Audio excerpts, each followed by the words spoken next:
palavra com os irmãos, que está no Evangelho de João, a nossa leitura bíblica, no capítulo 8.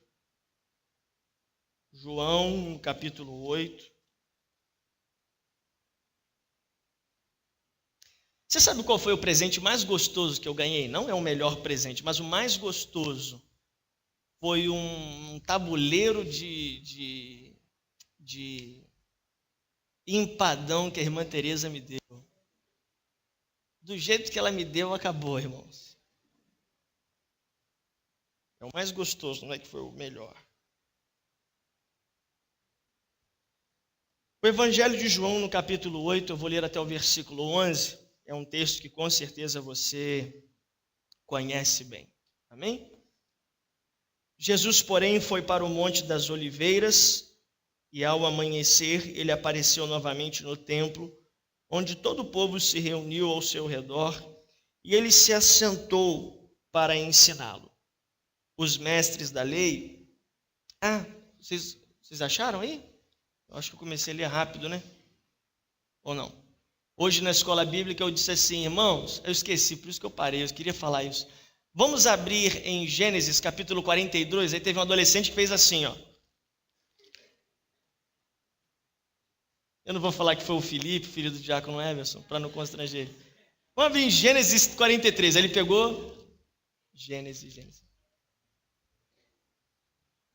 E aí depois disse que José foi rei do Egito. Misericórdia, vamos lá.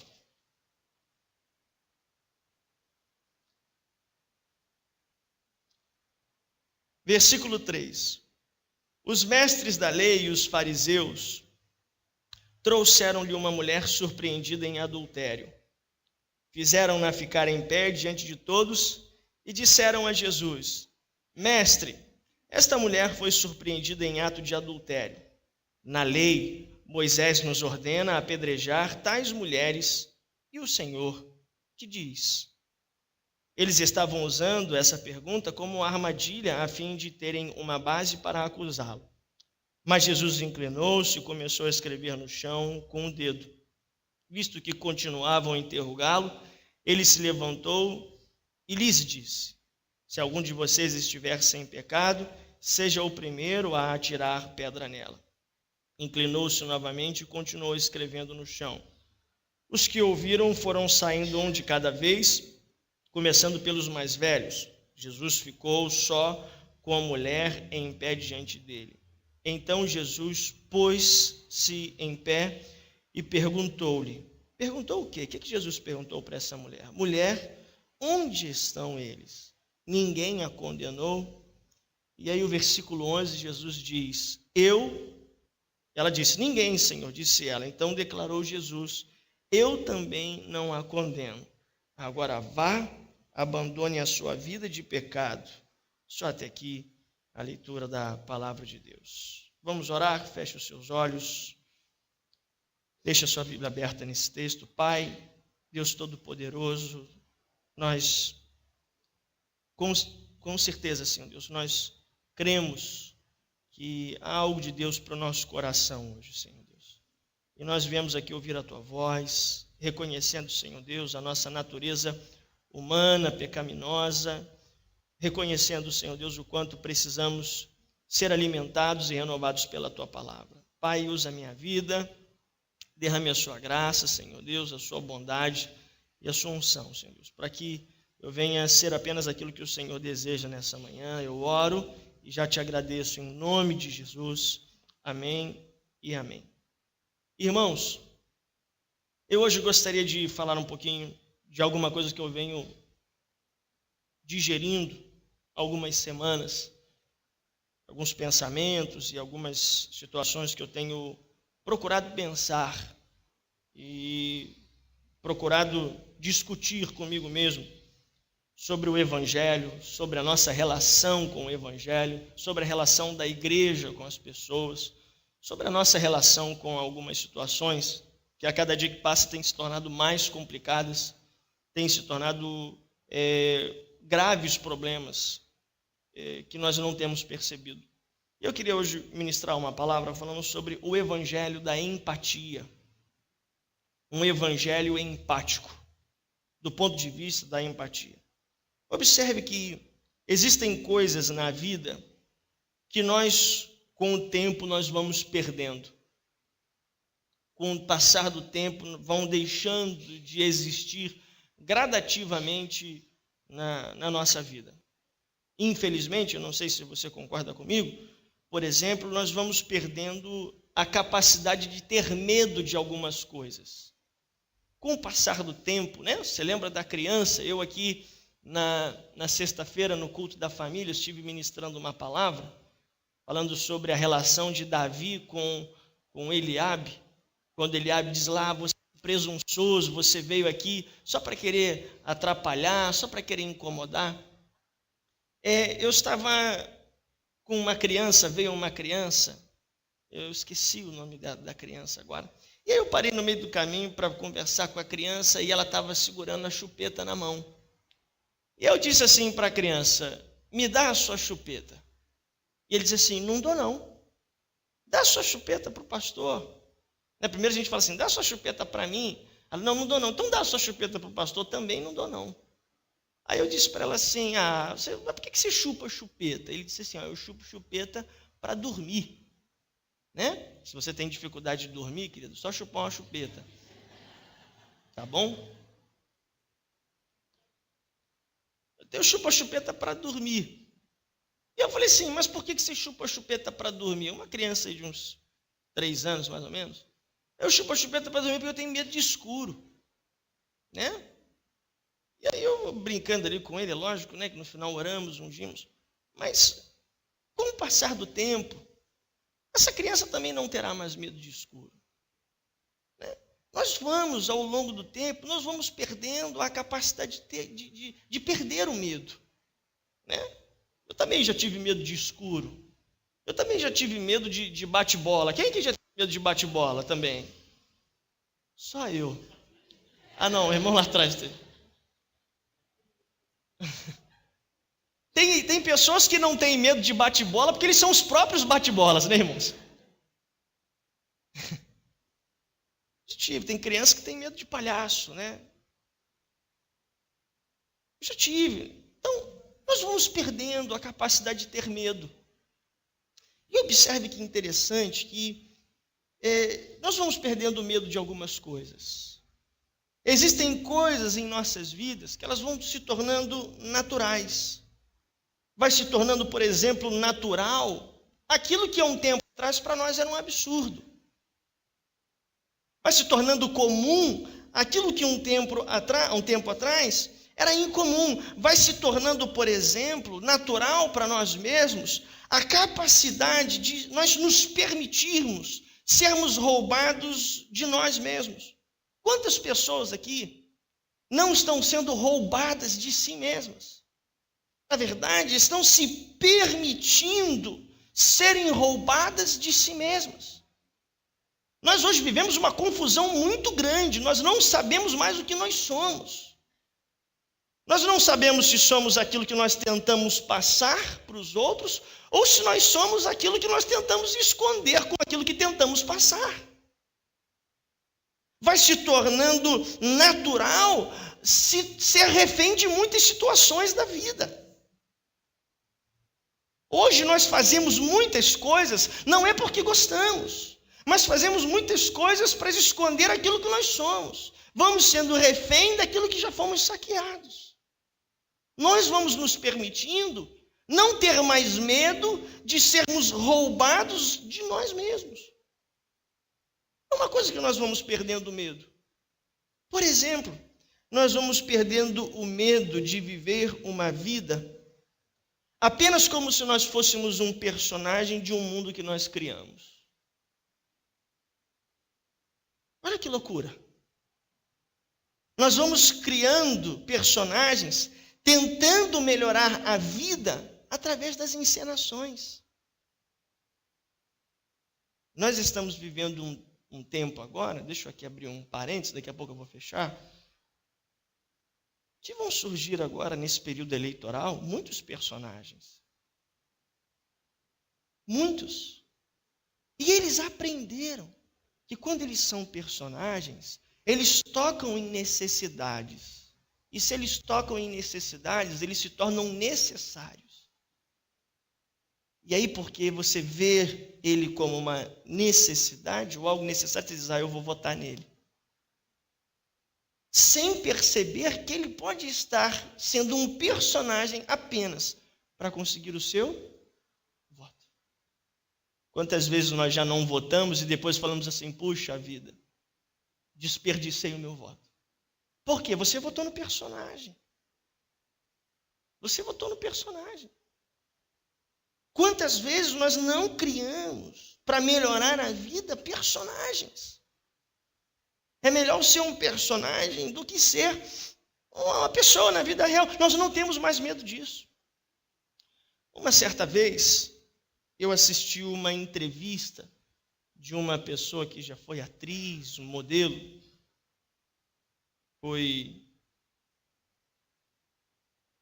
desempenhou o papel principal de alguns momentos da história do Brasil, nem todos bons momentos, mas de um momento de crise de uma moça chamada Monique Evans. E aí, quando a repórter foi perguntar para ela, ela disse assim, qual tem sido o seu problema? Ela disse assim, eu nunca mais fui convidado para fazer uma peça, para fazer um trabalho, para fazer um filme. Ela começou a acreditar que a vida real dela era o personagem. E quando acabaram os convites para continuar sendo personagens, a vida dela entrou em crise. Porque acabou o palco. Acabaram os holofotes, acabaram as câmeras. Acabou a fama. Acabaram as capas de revista. Acabaram os elogios. Então observe que nós, muitas das vezes, para melhorar a nossa vida, nós perdemos o medo de sermos personagens. Nós perdemos o medo das pessoas nos amarem ou das pessoas amarem o que nós fazemos. Ao invés de fazermos com que elas amem aquilo que realmente somos. Nós estamos, irmãos, observe isso. As pessoas, muitas vezes, elas estão amando o que nós fazemos. Como eu disse, eu não tenho medo de dizer isso não. Porque eu tenho certeza que isso funciona daqui para lá e de lá para cá. Se os irmãos conviverem comigo, os irmãos vão me amar um pouco menos do que amam hoje.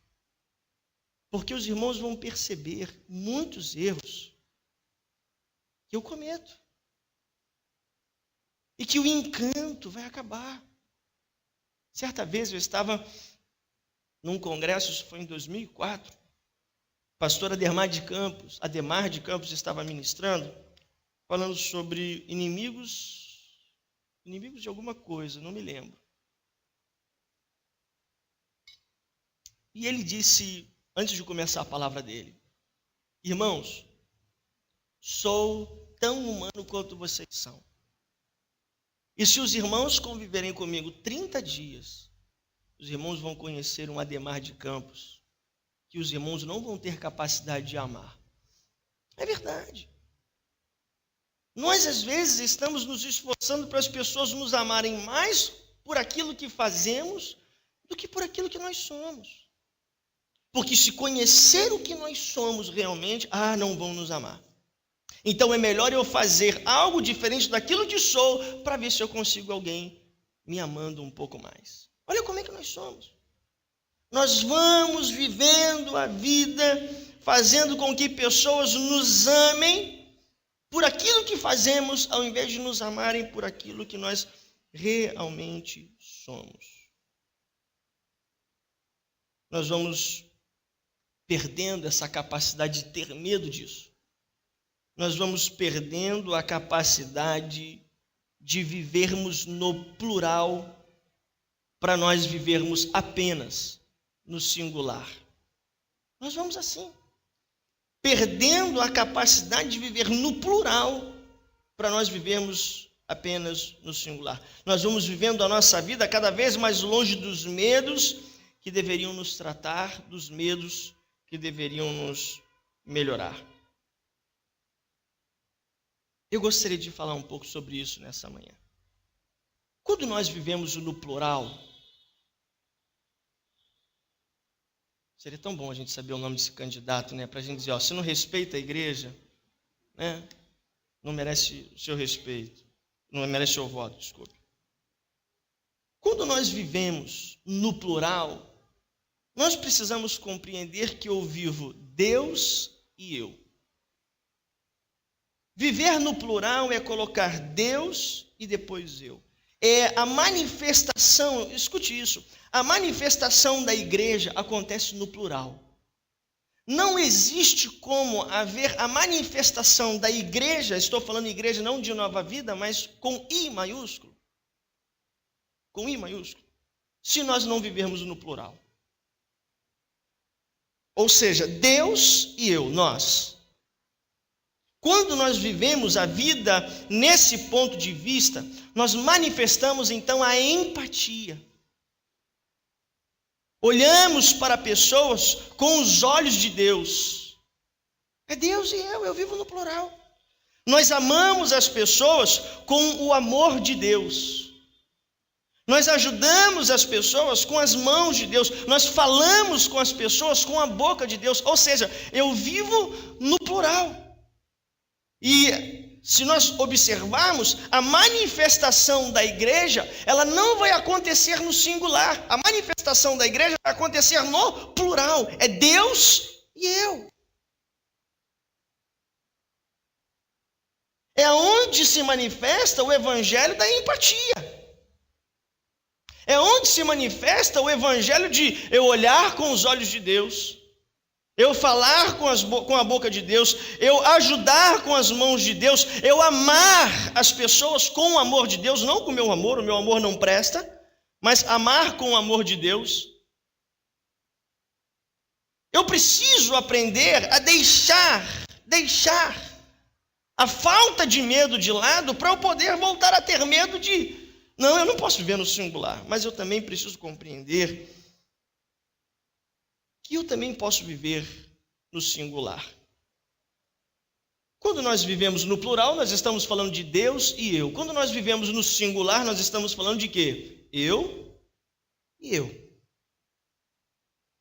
É a manifestação do homem, ela acontece aonde? No singular.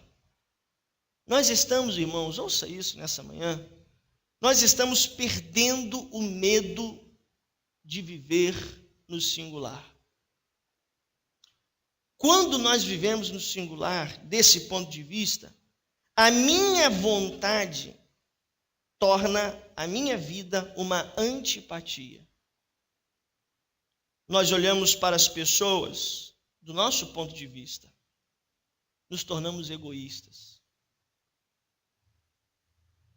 Eu vou para uma relação onde tem que ser feita a minha vontade. Eu vou para uma relação onde a minha opinião tem que ser absoluta. Eu vou para uma relação onde a palavra final é a minha. Vivemos no singular. Nós olhamos para as pessoas apenas do nosso ponto de vista. Nós amamos, olha que terrível isso. Nós amamos as pessoas para que sejamos mais amados. Você já parou para perceber isso? Alguém que ama para ter mais amor como forma de pagamento, isso é loucura. Mas existem pessoas que vivem assim, só amam para terem uma sensação maior de serem amados. Não, o meu amor vai definir que aquela pessoa me ame mais. Olha que loucura.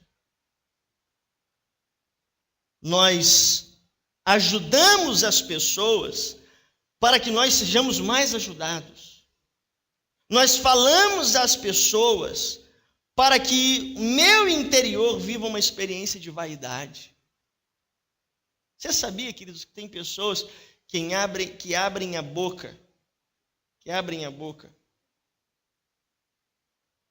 para, na verdade, alimentarem uma vaidade pessoal? Então, observe, por favor, que nós podemos viver no plural, mas nós perdemos o medo de viver no singular. A igreja tem deixado de manifestar o evangelho da empatia e tem manifestado o evangelho da antipatia. Nós temos deixado de ser Deus e eu para ser eu e eu. Não é a manifestação de Deus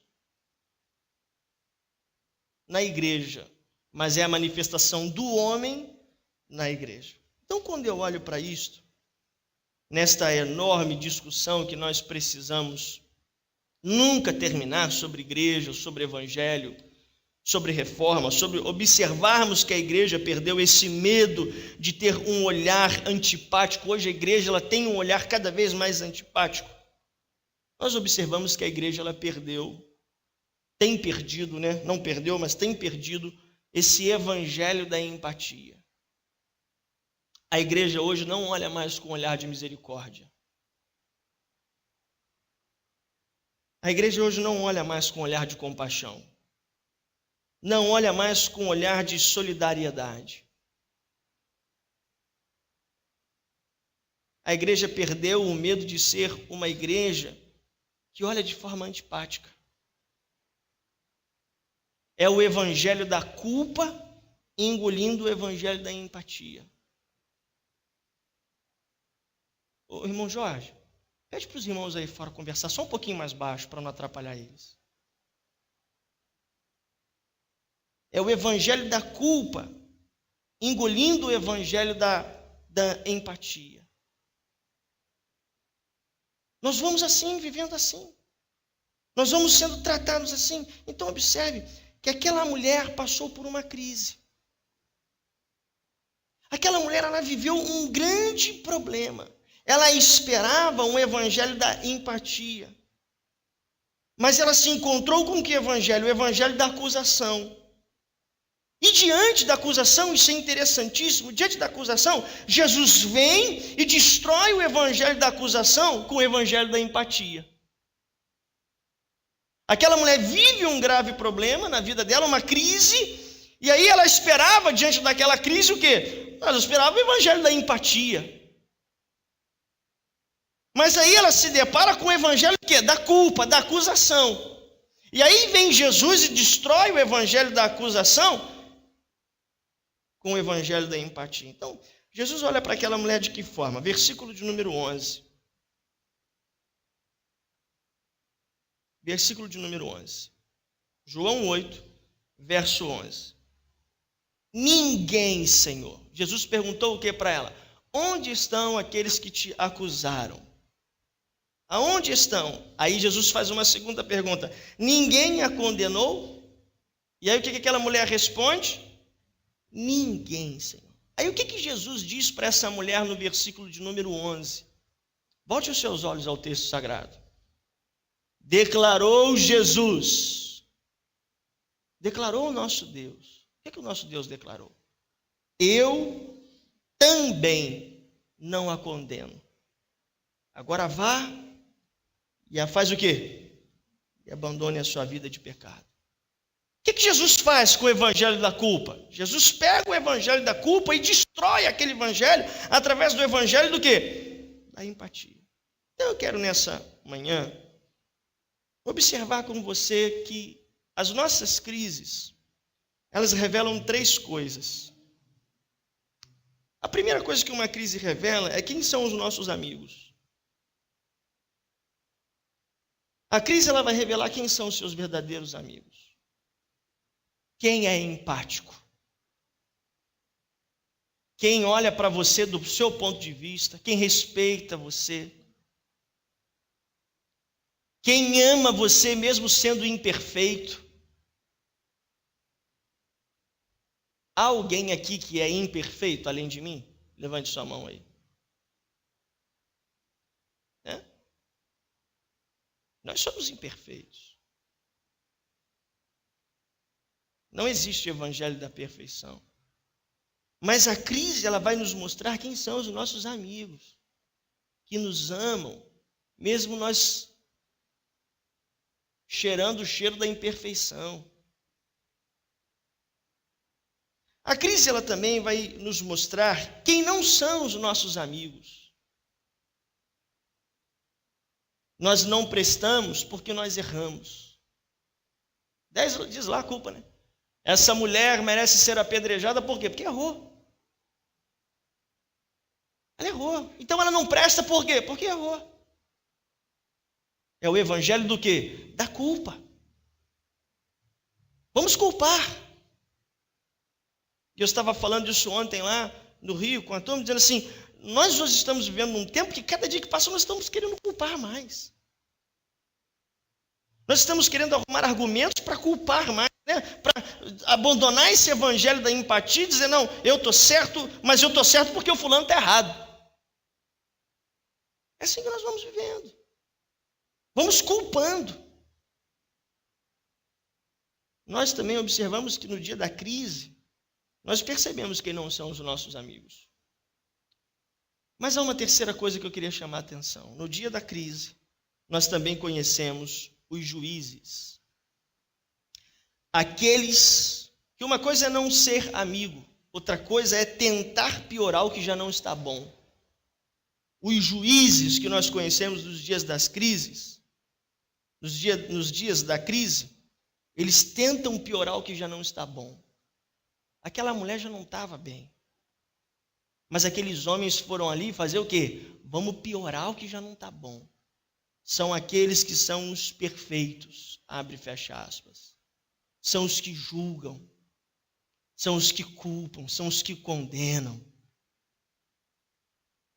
É o evangelho da culpa engolindo o evangelho da empatia. Eu gostaria então de, nessa manhã, irmãos, partilhar com o seu coração algumas convicções sobre esse evangelho da empatia. Algumas verdades que eu tenho comigo que nós precisamos perceber nessa manhã. Compreender, colocar no nosso coração. Nós não podemos mais continuar a nossa vida nesse evangelho da culpa. Se sentindo culpado ou então tentando culpar pessoas. Nós não podemos. A igreja ela tem abandonado esse evangelho da empatia. Então eu quero chamar a sua atenção para 4 coisas nessa manhã. A primeira coisa, nós precisamos nos aproximar mais dos nossos amigos. Aquela mulher naquele momento, ela vive uma aproximação de Jesus. Olha, queridos, as nossas situações, eu observo isso de 2 pontos de vista. As nossas situações nos precisam aproximar de Cristo, as nossas crises precisam nos aproximar de Cristo e nos distanciar daquilo que nos destrói. Então observe isso. Não estou falando de amigo do ponto de vista físico, pessoas. Estou falando daquelas coisas que nós podemos chamar de boas para a nossa vida, realmente boas para a nossa vida. Nem tudo o que é bom são, na verdade, nossos amigos. Se existe alguma coisa que está me afastando de Cristo, eu não posso me aproximar disso. Nós precisamos nos aproximar dos nossos amigos. A segunda coisa que eu também quero chamar a sua atenção nessa manhã é que se a crise me mostra quem são os meus amigos, eu preciso me aproximar deles. Você está comigo até aqui? Diga amém. Mas a crise também me mostra quem não são, os que não são os meus amigos. Então a segunda coisa que eu preciso aprender nessa vida, nesse evangelho da empatia, é respeitar os que não são amigos. Nós acabamos nesse evangelho da culpa dançando a mesma música que aqueles que não são nossos amigos cantam. O que nós fazemos? Bom, se não é o meu amigo, se tornou o meu inimigo. E se tornou o meu inimigo, ele não merece respeito. Nós precisamos, irmãos, aprender a respeitar. Se nós queremos viver esse evangelho da empatia, nós precisamos aprender a respeitar os que não são os nossos amigos. Deixa eu aqui compartilhar com você uma experiência minha. Talvez uma das melhores formas de respeitar os que não são amigos seja o silêncio. Talvez uma das melhores formas, eu não vou dizer que é a única ou que é a melhor, mas então, talvez uma das melhores formas de respeitar aqueles que no momento da crise decidiram revelar-se não como amigos, seja o silêncio. Porque se você fala alguma coisa, você o qualificou como seu inimigo. É terrível a nossa língua. É complicado. Então, às vezes, a melhor forma de respeitar é o silêncio. E a crise também, ela nos mostra, ela nos faz conhecer quem são os juízes. Nós conhecemos quem são os nossos amigos, nós conhecemos quem não são os nossos amigos e nós conhecemos os juízes. Aqueles que fazem o quê? Tentam piorar o que já não está bom. Olha o que eles disseram aí, ó. Volte seus olhos ao texto. Versículo de número 3. Os mestres da lei e os fariseus trouxeram uma mulher surpreendida em adultério. E aí fizeram o quê? Mulher, fica de pé e levanta aí a tua bandeira. Quero mostrar para todo mundo quem você é. E fizeram-na ficar de pé diante de todos e disseram a Jesus: Mestre, esta mulher foi surpreendida em ato de adultério. Na lei de Moisés nos ordena apedrejar tais mulheres. E o Senhor, o que diz? Aí o que Jesus disse, irmãos? Eles estavam usando uma pergunta como uma armadilha a fim de terem base para acusar Jesus. Mas Jesus se inclinou e começou a escrever usando o evangelho da empatia. Mas Jesus se inclinou e começou a escrever com o dedo no chão. Visto que continuavam a interrogá-lo, verso 7, ele se levantou e disse: se alguém aqui estiver sem pecado, faz o quê? Seus juízes de Araque, seus hipócritas. Vocês acham que vocês estão acima da palavra? Isso são os fariseus, eles achavam que eles estavam acima da palavra. A mulher adúltera estava abaixo da palavra, mas nós estamos acima da palavra. Aí Jesus falou assim: não, vou igualar vocês a ela. Aí Jesus diz o quê? Se vocês estão sem pecado, algum de vocês aqui estão sem pecado, atire a primeira pedra. Aí a Bíblia diz o quê? Que foi se retirando um por um, a começar pelos mais velhos. Talvez porque colecionavam maior quantidade de injustiças. E aí depois Jesus se levantou e perguntou para essa mulher: aonde estão aqueles que tentaram piorar a sua situação? Cadê eles? Eles te condenaram? Não. Então eu também não te condeno. Observe, irmãos, que Jesus, ele nos ensina uma grande lição. E eu digo que Jesus é demais. Se você não tem Jesus como alvo na sua vida, na igreja, você não tem nada. Jesus precisa ser o seu alvo a todo momento. Jesus, ele nos ensina que nós precisamos amar aqueles que desejam nos julgar. Jesus, quando fez isso, Jesus não condenou os juízes de Araque. Mas Jesus apenas disse: olha, você é igual a elas, e se eu amo elas, aí se eu a amo, eu também amo vocês que erraram. Você está compreendendo isso? Diga amém. Jesus está ensinando isso. Que nós precisamos amar aqueles que nos julgam. Observe isso, querido. Jesus, ele pega aqueles camaradas e coloca eles em qual nível? No mesmo nível da adúltera. Se ela precisa ser apedrejada, quem também precisa ser apedrejado? Vocês. Se ela vai ser apedrejada, vocês também precisam ser apedrejados. Então eu estou colocando vocês no mesmo patamar de quem? Delas. Então deixa eu falar uma coisa para vocês. Do mesmo jeito que eu não condeno ela, eu não condeno vocês. Do mesmo jeito que eu amo essa mulher, eu também amo quem? Vocês. Esse é o evangelho da empatia. Se Jesus vai na onda deles, Jesus ia viver o evangelho da culpa. Sua desgraçada. Você manchou, você envergonhou, você vai ser apedrejada. Vamos começar, gente. Às vezes a gente está assim. No evangelho da culpa, no evangelho da culpa, no evangelho da culpa. Vamos culpar, vamos culpar, vamos culpar. Mas Jesus nos ensina o quê?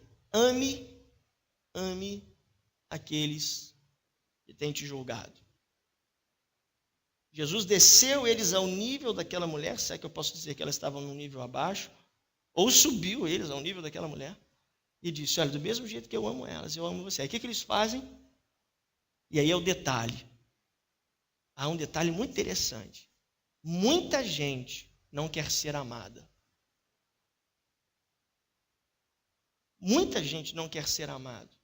Porque quando Jesus demonstrou que ele era capaz de amar um pecador como aquela mulher, Jesus também demonstrou que ele era capaz de amar eles que estavam julgando. Mas o que eles fizeram? Foram embora. Existem muitas pessoas que não querem ser amadas. Existem pessoas que querem ser mimadas. E se você não mima, você não serve, você não é mais o meu Jesus. Jesus bom é aquele Jesus que mima. Jesus bom é aquele Jesus que a gente fala uma coisa e ele faz. Aí, Jesus, vamos apedrejar? Por que não começa por Jesus? Esse texto está mostrando que existem muitas pessoas que não querem ser amadas. Querem ser mimadas. Então vamos observar isso. A terceira coisa. Jesus nos ensina que precisamos amar aqueles que desejam nos julgar. Desejam piorar o que já não está bom.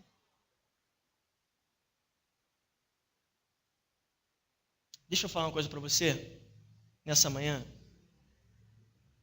e eu não preciso ter resistência com isso. Quantas vezes eu já não errei, piorando o que já não estava bom? É muito fácil a gente falar dos outros, né? Mas quantas vezes eu já não fui um instrumento, deixa eu falar aqui com toda sinceridade, é bom que isso está sendo gravado. Quantas vezes eu não fui um instrumento do diabo para piorar aquilo que já não estava bom? Se eu não sou instrumento de Deus, quantas vezes? Terrível, irmãos. Às vezes nós não ouvimos a voz de Deus para certas coisas e nós acabamos piorando, que já não está bom. Somos os quê? Os fariseus da época. Eu estava ontem lá na hora do almoço, e aí um colega lá que faz curso com a gente, ele disse assim, sabe por que hoje existe igrejas para homoafetivos? A pergunta, irmãos, complexa, né? Por que existe igreja hoje para homoafetivos? E perguntar isso na hora do almoço, então, fica mais complexo ainda, porque você está comendo, cheio de fome. Aí eu falei, sim, eu sou o mais novo da turma, eles são os mais experientes, os mais sábios, deixa eles responderem. E aí cada um falou um negócio lá, e aí quando chegou perguntou, eu falei, pastor Levi, por quê? Eu falei, não sei, estou com fome. E com fome a gente não pensa direito, né?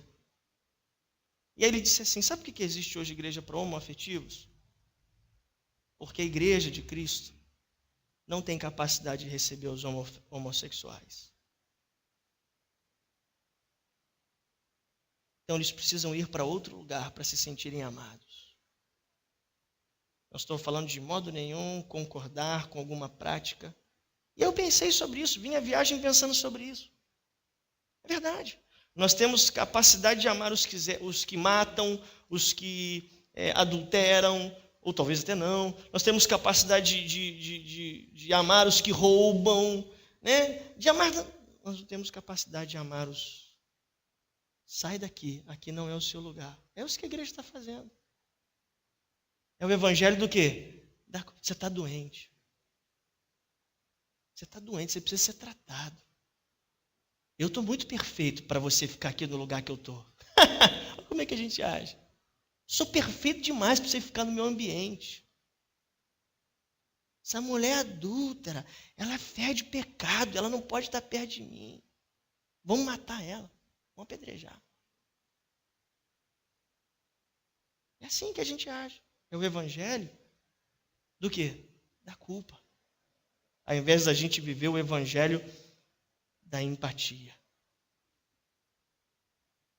Nós perdemos a capacidade de ter medo da singularidade. Nós não conseguimos mais viver o plural, Deus e eu. É eu e eu. Amanhã, eu e eu. Se isso me trouxer problema, eu continuo vivendo o eu e eu. Você está compreendendo isso? Diga amém. E a última coisa que eu queria compartilhar com você. Saia daqui nessa manhã pensando exatamente isso. Nós precisamos nos preocupar mais com os que lutam pela própria vida e esquecer daqueles que lutam contra a vida dos outros. Aprenda a se preocupar mais com os que lutam pela própria vida do que com aqueles que estão lutando contra a vida dos outros. Sabe o que Jesus faz? Ô, vocês estão indo embora? Não vai não. Peraí. Não. Eu não posso fazer nada se vocês não querem ser amados. Não posso fazer nada. Nós, às vezes, estamos nos preocupando mais com aqueles que lutam contra outras vidas do que nos preocupando com aqueles que lutam pela própria vida. Aquela mulher adúltera, ela disse o quê? Eu quero viver, eu quero lutar.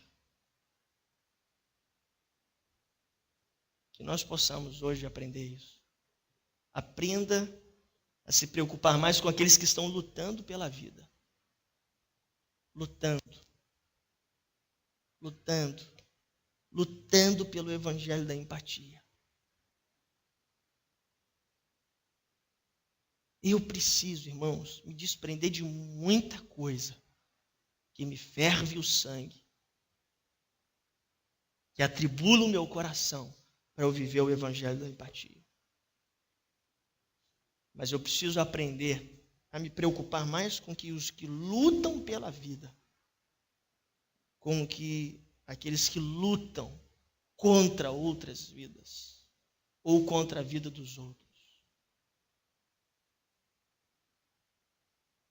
Aqueles que estão fazendo o evangelho da culpa. Aqueles que ao invés de dizerem assim, me dá esse peso que você está carregando, deixa eu dividir com você o peso. Sabe o que essa pessoa faz? Toma o meu e carrega também. Né? Toma o meu e carrega também. É mais ou menos aquela pessoa que está, só para você rir um pouco, por favor. Aquela pessoa que está lutando para emagrecer, aí você vira para ela depois de um mês de dieta e fala assim, você não engordou nada, hein? Caramba, a pessoa fala assim, vou parar. Esses dias eu virei para uma moça de uma loja que a igreja compra material de construção, virei, aí disse assim, puxa vida, você emagreceu, hein? Eu acho isso um elogio, vocês acham isso um elogio?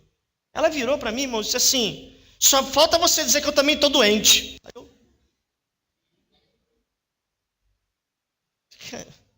Desculpa, sua baleia. Eu tentei. Você quer ser um Free Willy? Verdade.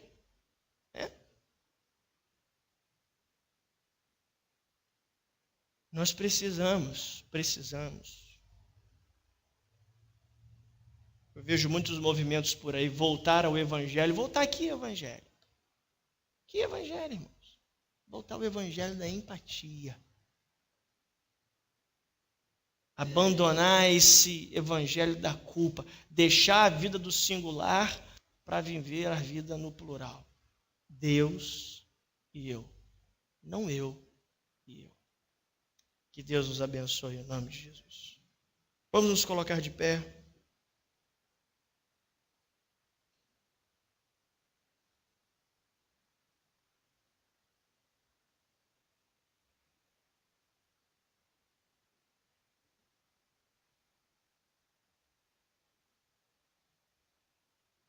Eu tinha até me esquecido, hoje é dia do amigo, né? Dia 20 de julho. Por acaso essa palavra veio ao encontro dessa data, né? As crises nos mostram o quê? Quem são os nossos amigos? Quem não são os nossos amigos? E mostram quem? Os juízes. Os que estão querendo piorar o que já não está bom. Quantas vezes você já foi juiz? Ah, pastor, eu nunca fui juiz. Claro que já foi, eu já fui. A gente piora o que não está bom, essa é a verdade. Segure na mão de uma pessoa viva ao seu lado. Que às vezes está tão frio, né, que a mão fica gelada e parece que é morto.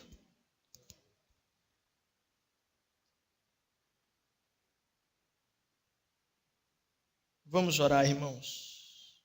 Pedir a Deus que Deus encha o nosso coração com esse evangelho da empatia. Pai, em nome de Jesus, nós apenas queremos reconhecer o quanto Tu és grande e o quanto nós não merecemos o amor de um Deus tão grande como Tu, Senhor.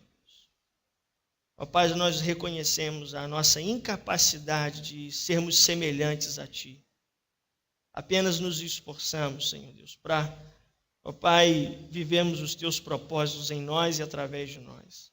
E quantas vezes temos dificuldade, Senhor Deus, de, ó Pai, viver em situações aquilo que o Senhor deseja. Senhor, em nome de Jesus, eu coloco a minha vida. Eu preciso, Senhor Deus, ser parte de uma igreja que vive um evangelho empático. Eu não posso esperar que a minha igreja seja empática, mas eu preciso ser parte de um evangelho que seja empático. Membro de um corpo que viva um evangelho empático. Que ame, mesmo quando alguém não merece, porque quando alguém não merece é quando esse alguém mais precisa, Senhor Deus. Me ajude, Senhor Deus, a amar sem interesse. Não amar para que eu seja mais amado. Não falar para que eu seja elogiado. Mas que eu possa amar, Senhor Deus, como Cristo nos ama, mesmo sem merecer. Mesmo, Senhor Deus, sem nenhum tipo de situação favorável a mim. Ajude-me, Senhor Deus, como homem que sou, a amar, Senhor Deus, o Seu Evangelho, ao ponto, Senhor Deus, de vivê-lo de forma no plural, não no singular, Senhor Deus.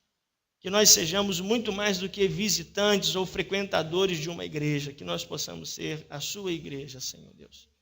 Que nós venhamos fazer parte de uma geração que abandona a antipatia, Senhor Deus. Mesmo onde o mundo tente nos ensinar a sermos diferentes, que nós venhamos, Senhor Deus, a nos esforçar para continuar pregando no deserto, sermos diferentes. Não sermos hipócritas, Senhor Deus. Não sermos demagogos, mas, Senhor Deus, colocarmos a Tua vontade em primeiro lugar em nossas vidas. Que nós possamos voltar para as nossas casas e vivermos o evangelho da empatia no nosso lar. Que amanhã seja um dia de trabalho para muitos, aonde vivamos o evangelho da empatia. Que, Senhor Deus, dentro da Tua casa, vivamos o evangelho da empatia. Que em nossa família vivamos o evangelho da empatia. Ajuda-me, Senhor Deus, eu preciso. E coloco a minha vida, Senhor Deus, ó Pai, nas Tuas mãos. Eu oro, Senhor Deus, por esta igreja.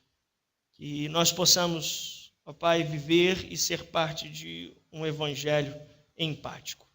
Assim eu oro em nome de Jesus. E que toda a igreja de Cristo diga amém e amém.